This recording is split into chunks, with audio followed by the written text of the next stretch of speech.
way. Herc, between these two teams, who do you think is the better candidate to win Leagues Cup?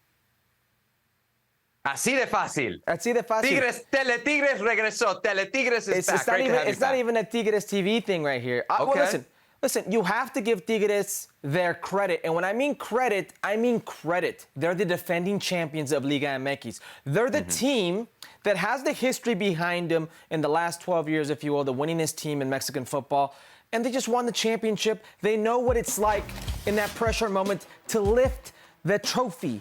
Monterrey, what they've known, Rayados, what they've known over the last few years, if you will, is disappointment. It's having the most star-studded roster, in Mexico.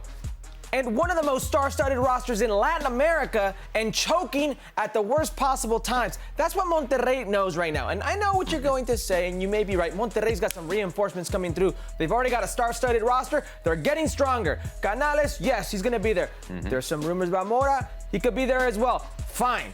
They're in preseason mode. They may not even be ready to play come this Leagues Cup, et cetera, et cetera. Tigres is a team that in all lines, all facets, has playmakers, has winning players, has important players. They've gotten younger, they've gotten better, and under Robert Dante Siboldi, they are that team. You have to respect the defending champions.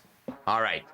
I'm not picking Tigres. I'm picking Rayados, not just because I have to disagree with you, but there's some good reasons here as well. One, the Sergio Canales signing, I think, is a big one, right? Rayados go out, they spend between 8 and 10 million euros on a player who's playing with Real Betis. You expect that guy to have an immediate impact. The latest reports are he will be ready for the knockout game, could be available for the knockout game. And if he's ready for the round of 32, we assume, should they keep advancing, he'll have a bigger and bigger impact as the tournament goes on. The other reason I'm going with Rayados is because Beto in the production meeting, producer Beto said I couldn't pick Club America, but I know everybody saw what my Club America did to the best team in the Western Conference, St. Louis. So if I could pick any team, I would be picking America. But I'll stick to Rayados here.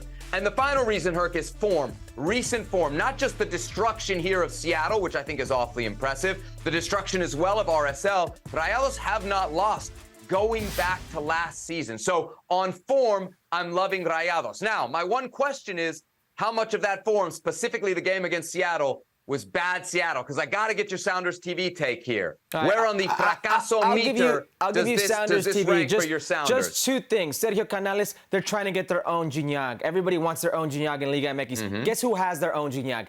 Tigres. And the second one, that form that you're talking about, you've got to go back, I believe, more than 11 games to find the last loss for Tigres, heading back to last season. They were on a complete roll in playoffs come this season and what they're doing now. Now, Sounders TV. People see the loss, and it's an embarrassing loss to lose that way at home. I don't care if it's against Monterrey. I don't care if whoever it may be. It's an embarrassing way to lose. The Seattle Sounders had to win by 3 goals. That's why they came out of the gates like that. And in their willingness to open themselves up to create more offensive chances, opportunities, you leave yourself vulnerable at the back. And that's what happened to Seattle. Seattle's playing and Monterrey to their necessities, and Monterrey just picked them apart. Bad Seattle, but this has been the Seattle that we've seen pretty much all year, that we've seen since, I want to say, the Club World Cup.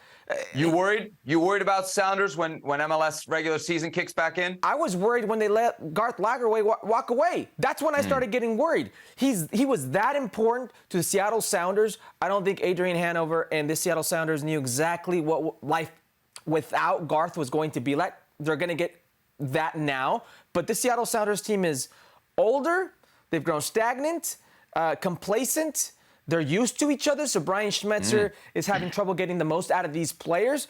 Injury prone to the worst possible players.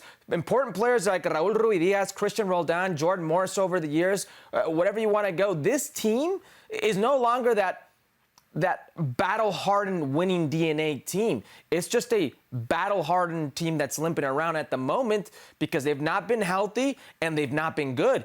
And the youth coming through, that's supposed to come through, they're not there. They've loaned out some of their best youth products. The products who are there right now who could have an impact aren't making an impact. Stefan Frey, an impact player, he's not even on the field. So this is the Seattle Sounders that we now know today. But don't confuse it with the Seattle Sounders of yesterday. Well, thank you very much for watching ESPN on YouTube. For more sports highlights and analysis, be sure to download the ESPN app. And for live streaming, premium content, and let's not forget as well, ESPN FC 7 days a week. Subscribe to ESPN Plus.